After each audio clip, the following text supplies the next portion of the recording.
Great good morning to all. मैं स्मित कुमार सिंह आप तमाम यूपीएससी एस्पिरेंट्स या अन्य कोई कम्पिटिटिव एग्जामिनेशन की तैयारी कर रहे विद्यार्थियों का इस मगध पुत्र यूट्यूब चैनल में अभिनंदन करता हूं। माय डियर फ्रेंड्स, आज हम लोग सिविल सर्विसेज मेंस एग्जामिनेशन 2019 का जो है वो क्वेश्चन पेपर देखेंगे। सामान्य अध्ययन प्रश्न पत्र 3 मतलब जनरल स्टडीज पेपर 3 का जो है हम लोग क्वेश्चन पेपर को रीड, रिकॉल एंड रिवाइज करेंगे। I am not going to any analysis, any discussions or any elaborations, any evaluation of this question. I am only going to read this question paper of UPSC Civil Services Mains Examination 2019 so that you able to revise it. And based on this revision, you further make your strategy for your preparation of GS3. General Studies Paper 3. Time allot 3 hours and maximum marks 250 marks. Question paper is specific instructions. Please read each of the following instructions carefully before attempting questions. There are 20 questions printed both in Hindi and in English. All questions are compulsory. The number of marks carried by a question part is indicated against it. Answers must be written in the medium authorized in the admission certificate, which must be stated clearly on the cover of this question cum answer booklet in the space provided. No marks will be given for answers written in a medium other than the authorized one. Answers to question number 1 to 10 should be in 150 words. There is a word limitations 150 words. And whereas the answers to question number 11 to 20 should be in 250 words. Now, word limit in questions should be adhered to. Any page or portion of the page left blank in the question cum answer booklet must be clearly struck off. So, let us start. Question number 1. Enumerate the indirect taxes which have been summed in the goods and services tax in India. Also comment on the revenue implication of the GST introduced in India since 2017. Answer in 150 words, 10 marks. Now question number 2. Do you agree with the view that steady GDP growth and low inflation have left the Indian economy in good shape? And give reasons in support of your arguments. Answer in 150 words, 10 marks. Question number 3. How far is integrated farming system helpful in sustaining agricultural production? Answer in 150 words, 10 marks. Now question number 4. Elaborate the impact of National Watershed Project in increasing agricultural production from water-stressed areas. Answer in 150 words, 10 marks. Now question number 5. How was India benefited from the contribution of Sir M. Visvesvaraya and M.S. Swaminathan in the field of water engineering and agricultural science respectively? Answer in 150 words and 10 marks. Question number 6.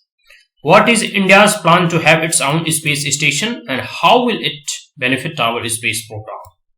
Answer in 150 words and 10 marks. Now question number 7. Coastal and sand mining, whether legal or illegal, poses one of the biggest threat to our environment. Analyze the impact of sand mining along the Indian coast, citing specific examples. 150 words and 10 marks. Now, question number 8. Vulnerability is an essential element for defining disaster impact and its threat to people. How and in what ways can vulnerability to disaster be characterized? Discuss different type of vulnerabilities with reference to disaster. Answer in 150 words. Now question number 9. The banning of Jamaat-e-Islami in Jammu and Kashmir brought into focus the role of overground workers OGWs in assisting terrorist organization. Examine the role played by OWZs in assisting terrorist organization in insurgency affected areas Discuss measures to neutralize influence of OGWs. Answer in 150 words, 10 marks. Question number 10. What is Cyber Dome project? Explain how it can be useful in controlling internet crimes in India. Answer in 150 words, 10 marks. Now, question number 11.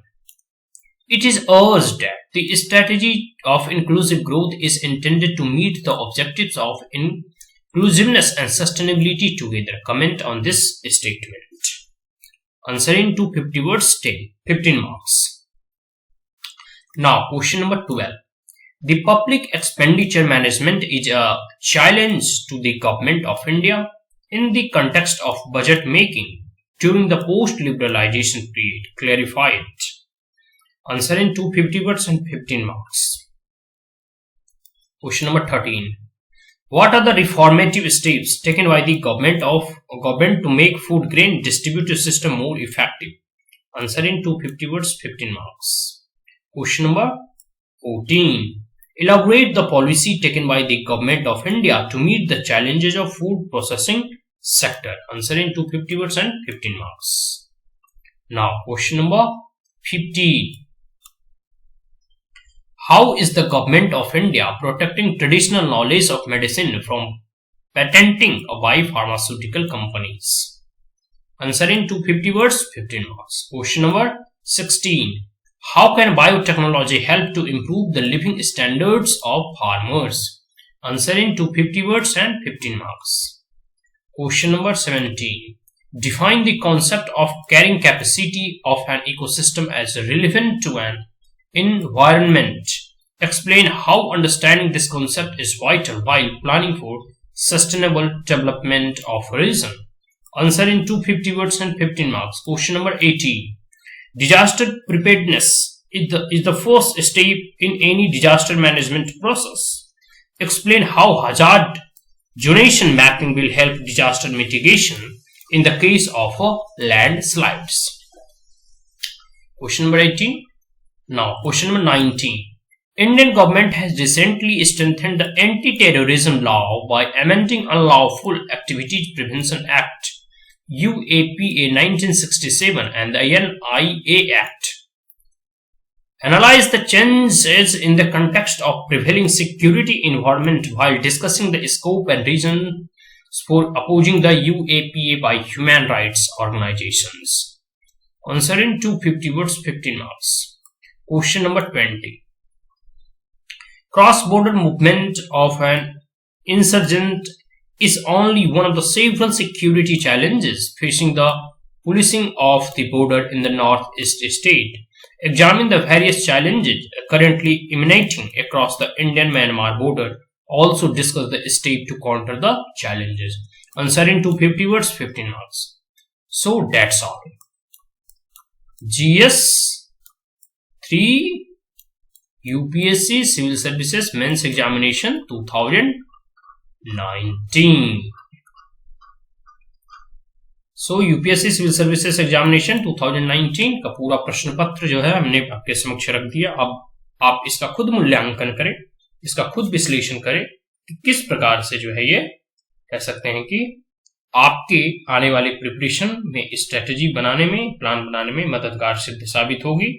और जो है इस प्रश्नों को बार बार revision करें, जिससे कि है कि आपको एक इंसाइट डेवलप होगा, आपको यह पता चलेगा कि यूपीएससी के क्वेश्चन पूछने का पैटर्न क्या है, किस किस इंपॉर्टेंट टॉपिक, किन इंपॉर्टेंट जो है वो टॉपिक से प्रश्न पूछती है और उनके पूछने का जैसे keywords justify the statement, elaborate, evaluate, differentiate, इन सब चीजों पे फोकस करके आप इसका मूल्यांकन कर सकते हैं। तो that's all. If you are the first time on my channel, then like it, share it and subscribe it. Thank you. Have a great day.